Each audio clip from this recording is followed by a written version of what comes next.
నియావా ఏం లోకమో ఏందో ఏది తిందామన్నా ధరలు ఫిరం చేసి ఇడిచి పెడతాన్రు. గిరాకీ పెరుగుతా అంటే రేట్లు పెంచుతాన్రు. ఇక ఇంకొన్నొద్దులు పోతే ఏం తినాలో ఏందో.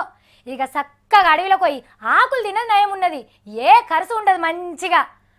అబ్బో ఈ సంగతి ఎరకాయనంటే ఆకులను కూడా అర్రాసువాడు అమ్ముకుంటారు కానీ మనోళ్ళు గట్టెట్లు ఇడిచి పెడతారు.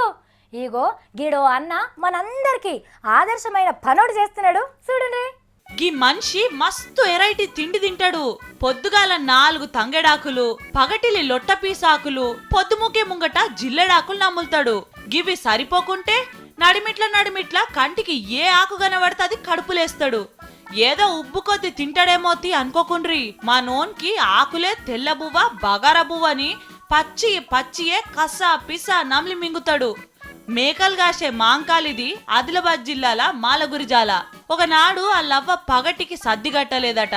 చెట్ల పొంటి గుట్టల పొంటి తిరుగుతుంటే బగ్గా ఆకలై అవ్వోటి ఇవ్వోటి పండ్లు తిన్నా సరిపోకుంటే చింత చిగురుతో చురువు చేసి లొట్ట పీసాకు దాకా అన్ని నమ్లేసిండు. ఇక అప్పటి సంధి మనోడు బువ్వ తినుడు బందైంది. ఆకలి అనిపించినప్పుడల్లా జీవాలు అటు మేస్తా అంటే మాంకాలు ఇటు మేస్తాడు. ఇంట్లో అయ్య అవ్వలు సీయ కూర బగారబు వండినా మనోడు దాని మొక్కమే చూడడట. మా అయ్య గాని రా పండుగ నాడు ఒక్క పూటన్నా తినురా అని బతిలాడినా నా కొద్దని అడవిలకే ఉరుకుతాడట. తీర్ల ఆకులు తిన్నాక మాంకాలికి రోగాలు నొప్పులు ఏడికెళ్ళొస్తాయి చెప్పుండ్రి. మంతెన్న సతనారిని సలాలు కూడా పనికిరావు కావచ్చు. అన్నా గిట్లనే ఆకులు తిని మంచిగా గట్టిగుంటివంటే హెచ్చిపచ్చి తిండి తిని లేని రోగాలు తెచ్చుకునేటోళ్లకు నువ్వే ఆదర్శమైతవే.